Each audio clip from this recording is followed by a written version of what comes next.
Saudações, meus queridos! Bem-vindo à nossa primeira aula de matemática para o terceiro ano do ensino médio aqui no Colégio Noemi Campos, pelo Instagram. A vocês, meus queridos formandos, atenção nesse vídeo que a gente vai falar outra vez sobre cálculo de áreas no plano cartesiano. Só que, dessa vez, a gente tem novidade, tem propriedade nova para vocês aprenderem nessa aula. Vem comigo!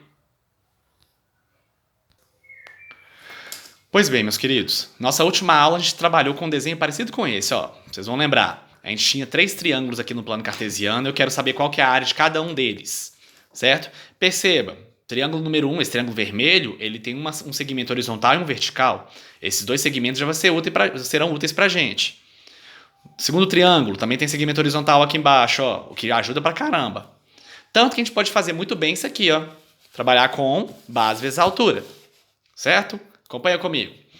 Esses segmentos horizontais e verticais que a gente enxerga aqui no triângulo vermelho, ó, 3 e 5, já serve de base e altura para a gente fazer esse cálculo aqui, ó. Base vezes a altura dividido por 2. Vou fazer então que esse triângulo vermelho tem 7,5 unidades de área. Poderia falar que fosse 7,5 metros quadrados, se o meu plano cartesiano tiver medido em metros, por exemplo.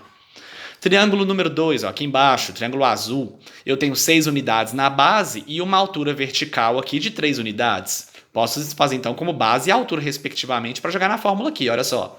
6 vezes 3 dividido por 2 dá 9 unidades de área. Em contrapartida, nós temos então um probleminha aqui, ó. O triângulo número 3, o triângulo preto, fazer base vezes a altura tá meio difícil, porque eu não tenho segmentos horizontais ou verticais para identificar como base ou altura. Nesse caso, a gente aprendeu na nossa última aula que esse cálculo de base vezes a altura dividido por 2 poderia ser substituído por esse aqui, ó. Determinante dividido por 2. Beleza? Esse determinante tem que ser em módulo para garantir que a área vai ser sempre positiva. A gente não pode esquecer disso. Tudo bem? Olha o determinante que eu tenho que montar. Ó. Acompanha comigo. O determinante que eu tenho que montar nesse caso é esse aqui. Certo? Perceba que 4 e 0 é as coordenadas do primeiro ponto. 2 e 5 é as coordenadas do segundo ponto do triângulo aqui em cima. Olha só. E eu tenho também 0 e 1. O último par ordenado que vai fazer para mim as coordenadas do ponto C. Então, ponto A, ponto B, ponto C. Os 3 pontos formando, então, as duas primeiras colunas do determinante. A primeira coluna envolvendo só os valores de x, enquanto a segunda coluna envolve só os valores de y. A terceira coluna a gente vai completar sempre com 1, certo? A gente vai completar para que a gente tenha um determinante de matriz quadrada. Esse determinante eu posso calcular ele por aplicativo, pelo Excel, manualmente através da regra de Sarri, que seja. Posso usar outras regras também, quem já souber como é que trabalha. Nesse caso, o determinante que deu 18, positivo, certo? O determinante sendo 18, a gente vem aqui em cima. Ó. Olha só, o determinante então é 18, agora dessa vez em módulo, dividido por 2. 18 em módulo é o próprio 18, que dividido por 2 dá 9. Eu tenho um triângulo então aqui com 9 unidades de área. Que nesse caso é apenas uma coincidência em relação ao triângulo azul, tá? Tem propriedade aqui ainda não. Beleza? O que eu quero fazer agora é aplicar esse cálculo de área diretamente usando determinantes, sem ter que fazer desenho, ok? Olha só esse exemplo aqui. Eu quero saber qual é a área do triângulo formado pelos pontos M, N e P.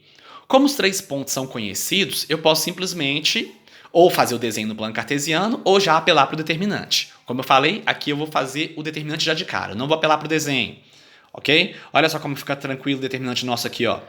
Já coloquei ele montado, menos 3 e 5, primeiro ponto, 1 e menos 1 é o ponto N, olha só, e o ponto P, 3 e 1, registrado na última linha do meu determinante. Perceba a terceira coluna completada com 1, isso sempre vai acontecer aqui na geometria analítica, e o determinante calculado vai dar 20. Se o determinante dá 20, a gente pode muito bem concluir aqui, ó, que a área, nesse caso, é de 10 unidades. Isso porque a área do determinante é dividido por 2. Determinante em módulo, para garantir a área sempre positiva, vou então colocar módulo de 20 dividido por 2. Módulo de 20 é o próprio 20, que ao dividir por 2 vai ter 10. Tem um triângulo aqui com 10 unidades de área. Percebeu como é que foi rápido fazer isso sem precisar do desenho? Isso ajuda pra caramba. Agora, vamos colocar o nosso foco em cima desse exemplo aqui agora. Ó. Eu tenho também outro triângulo, mesmo esquema, vamos fazer o determinante.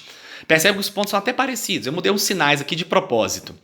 Olha só, nosso determinante dessa vez montado, menos 3 e 5 no primeiro ponto, 1 e 1 é o ponto F, 3 e menos 1 é o ponto G. Tudo montado certinho aqui, ó. Determinante dessa vez deu 0. Mesmo sem ter aquelas propriedades do ano passado, a gente fez o cálculo mesmo, só não registrei o cálculo aqui. Nesse caso, determinante dando zero, a nossa área, então, vai ser zero também. Determinante dividido por 2, 0 dividido por 2 vai dar zero. Só que nesse caso a gente tem um problema. Como é que eu vou registrar um triângulo em que a área vale zero? Isso é meio estranho de conceber. Nesse caso, a gente consegue gerar uma conclusão falando que esse triângulo não existe. Ok? Só que a questão é, já que esse triângulo não existe, como seria o desenho desses 3 pontos no plano cartesiano? Acompanha comigo que eu vou mostrar. Olha aí o desenho para vocês, ó. Eu tenho aí os 3 pontos, E, F e G. Determinante a gente calculou, deu zero, e consequentemente a área deu zero também. Vamos marcar esses pontos no plano cartesiano. Ponto E, aqui em cima, ó, menos 3 no x, 5 no y. Ponto F, o y e o x valem uma unidade, ó. Desenhando aqui para vocês. E o ponto G, 3 e menos 1. Ok?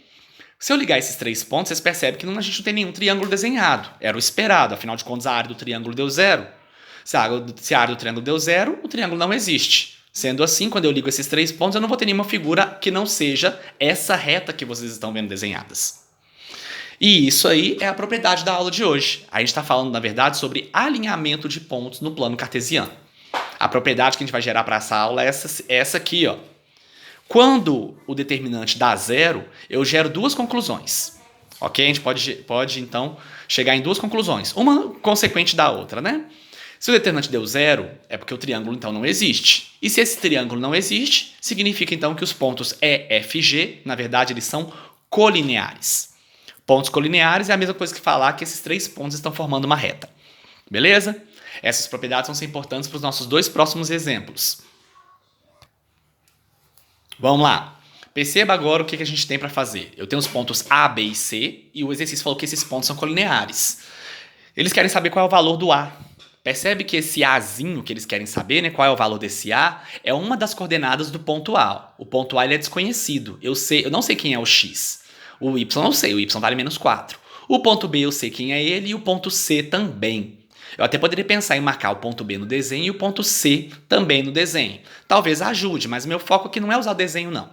Quero usar a ideia do determinante. Vamos lá. Se os pontos são colineares, a gente já tem uma propriedade. A gente escreveu isso aqui, ó. Se A, B e C são colineares, significa que o determinante tem que dar zero. Foi o que nós vimos no slide anterior. Vamos aplicar isso então. Seguinte, ó. Eu montei o determinante aqui, ó. A e menos 4 é o primeiro ponto, 2 e 1, menos 1 e menos 2. Ok? Mesmo que eu tenha mudado de ordem o ponto B e o ponto C, isso não interfere não. Certo? A gente sabe que isso poderia gerar no máximo uma troca de sinal, mas o determinante vai dar zero mesmo. Perceba que aqui eu já copiei também as 2 primeiras colunas repetidas para já aplicar a regra de Sarri, que eu já vou deixar resolvido aqui para vocês, ó. Diagonal principal, diagonal secundária. Principal tem 3, secundária tem 3 também, ok? Essa expressão no final, eu consigo chegar aqui, ó, menos 3A menos 9. Como meu determinante envolvia uma variável desconhecida, que no caso é o A, a expectativa era de que a resposta desse determinante não fosse um valor numérico, mas sim alguma expressão envolvendo o A. A expressão aqui, ó, 3A menos 9. Mas para a gente concluir o exercício, eu tenho que lembrar a propriedade que nós enunciamos lá em cima, ó. A gente quer que o determinante seja igual a zero. Então, nesse caso, eu vou falar isso. Se o determinante tem que ser igual a zero, significa então que menos 3A menos 9 tem que ser zero também, o que é uma equação de primeiro grau. Essa equação resolvida gera isso aqui para mim, ó, que o A tem que ser então menos 3. Significa que se com esse valor de A, menos 3, o ponto A, B e C vão formar juntos uma reta. Eles vão ser colineares. Beleza? E para terminar, vão ser bem breves. Mesmo bem parecido, ó, ponto A, B e C, eu quero saber qual é o valor de X, ok? Que é a coordenada desconhecida no ponto B. Certinho? Só que dessa vez eu quero que eles sejam vértices de um triângulo. Propriedade. Se o determinante é zero, o triângulo ABC não existe. Se o triângulo ABC existe, então, em contrapartida, o determinante tem que ser diferente de zero. Olha o que a gente montou, ó. O determinante apareceu e a resposta para ele, na verdade, foi menos 6 menos 2x. Colocando isso diferente de zero, a gente consegue isso aqui, ó. X diferente de menos 3. Significa que, se o x for qualquer número que não seja menos 3, os pontos A, B e C vão formar um triângulo numa boa. Belezinha? Era isso que a gente tinha para hoje. Um abraço para vocês.